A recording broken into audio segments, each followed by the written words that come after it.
Good morning students. अपना आज topic था मजदूरी और प्रेम। इसमें हम महत्वपूर्ण प्रश्नों को हल करेंगे। पहला प्रश्न देखिए, मजदूरी का भुगतान किस रूप में किया जाना चाहिए। एक तरह से तो प्रश्न यूँ पूछा जाता है, अथवा यूँ भी पूछा जाता है कि मजदूरी और प्रेम नामक निबंध से हमें क्या प्रेरणा मिलती है।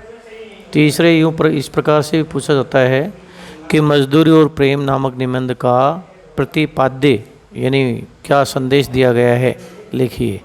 चौथा यूँ भी पूछा जा सकता है, ये ईश्वर के सच्चे प्रतिनिधि हैं, किसे और क्यों कहा गया है। तो ये चारों प्रकार से पूछा जाता है, एक ही प्रश्न है। और इसका जो उत्तर है वो देखिए, मजदूरी और प्रेम सरदार पूर्ण सिंह का एक प्रसिद्ध एवं भावात्मक निबंध है।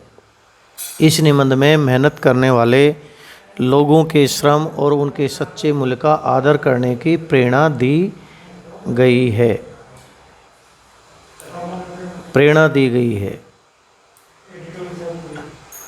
किसान का खेती करना, गडरिये का भेड़ चराना,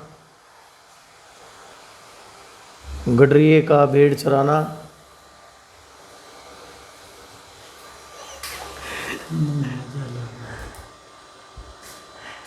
गडरिये का भेड़ चराना,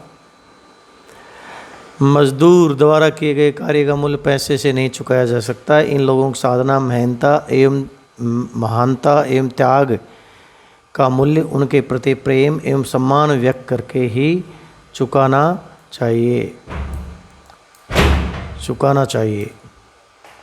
हमें इस निबंध में यही प्रेरणा मिलती है कि श्रमशील यानी मेहनत करने वाले लोगों के प्रति श्रद्धा एवं स्नेह का भाव अपने हृदय में रखें।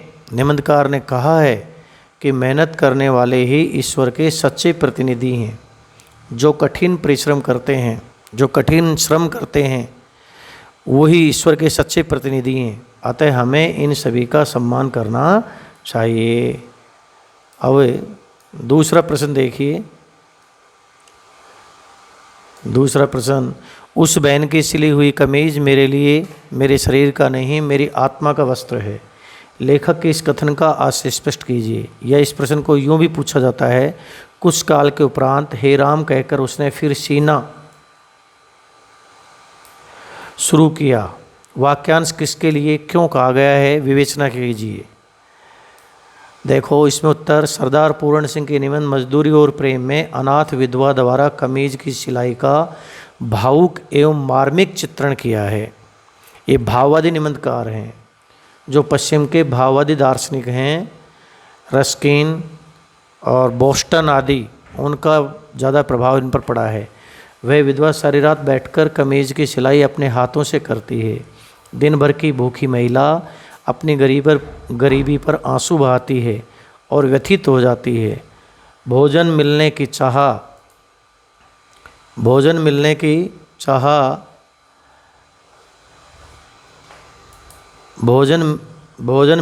चाह उसे सक्रिय रखती है। थकी और भूखी महिला आहा भरती है, हे राम कहती हुई अपना काम पूरा करती है। उसकी इस तपस्या से लेखक के मन में दया, सहानुभूति एवं सम्मान के भाव जागृत होते हैं। इसलिए लेखक ने कहा है कि इस विधवा या बहन या माँ द्वारा सिली गई कमीज मेरे शरीर का नहीं, मेरी आत्मा का वस्त्र है।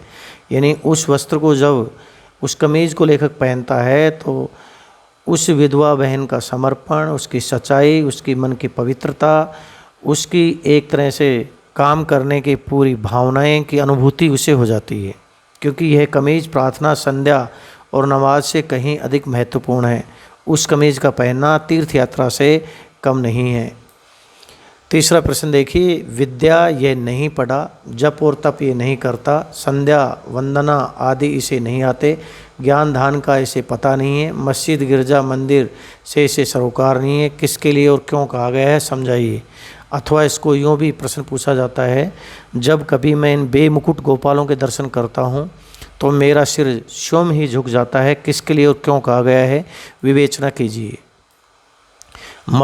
इसका दोनों प्रश्नों का उत्तर देखिए। श्रम की विजय पताका फहराने वाले सरदार पूर्ण सिंह का मजदूरी और प्रेम निबंध है। ये निबंध प्रसिद्ध एवं भावात्मक है। इसमें किसान के जीवन में समाई विशेषताओं का मार्मिक और प्रेरक वर्णन किया है।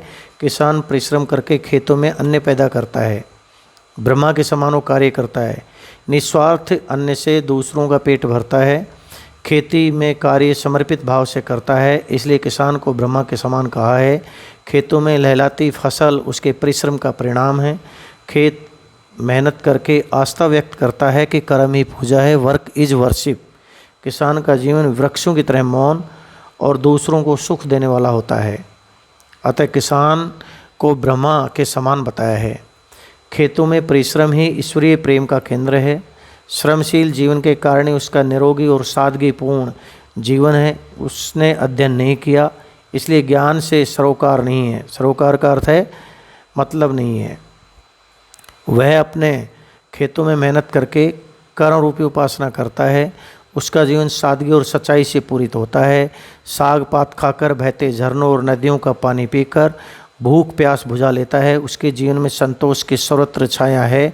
गोपाल कृष्ण गायों का पालन करते थे, किसान भी गायों का पालन करता है, इसलिए किसान को भी बेमुकुट गोपाल कहा है, क्योंकि गायों का पालन गोपाल श्री कृष्ण करते थे। वो सिर पर मोर मुकुट पहनते थे। किसान भी गायों का पालन करता है, लेकिन सिर पर मोर मुकुट नहीं पहनता, इसलिए लेखक ने भी उसे बेमुकुट गोपाल कहा है। लेखक भावुक होकर कहता है कि मेरे मन में अपार श्रद्धा का जागरण होता है उस मेहनतकश किसान के प्रति। अपार श्रद्धा का जागरण होता है उस मेहनतकश किसान के प्रति, और उनका सिर श्रद्धा से किसान इन बेमुकुट गोपाल के सामने झुक जाता है। संध्या वंदना आदि नहीं आते, अतः किसान ने अध्ययन नहीं किया, जप तप नहीं करता, संध्या वंदना आदि नहीं आते, मंदिर मस्जिद गिरजा में ईश्वर की उपासना नहीं करता, अतः किसान कर्म रूपी उपासना करता है जो सच्ची ईश्वर उपासना है। जब तप ध्यान मंदिर मस्जिद गिरजा से श्रेष्ठ उपासना कर्म ही है, क्योंकि ये ही ईश्वर के सच्चे प्रतिनिधि हैं। अतः किसान की साधना, महानता एवं त्याग का मूल्य किसान के प्रति प्रेम और सम्मान व्यक्त करके ही चुकाया जा सकता है, क्योंकि किसान ब्रह्मा है। ब्रह्मा जिस प्रकार से जगत का पालन पोषण करता है, निस्वार्थ भाव से करता है, किसान भी जगत का पालन पोषण करता है, निस्वार्थ भाव से करता है, अतः किसान भी ब्रह्मा है। Thank you so much. Okay.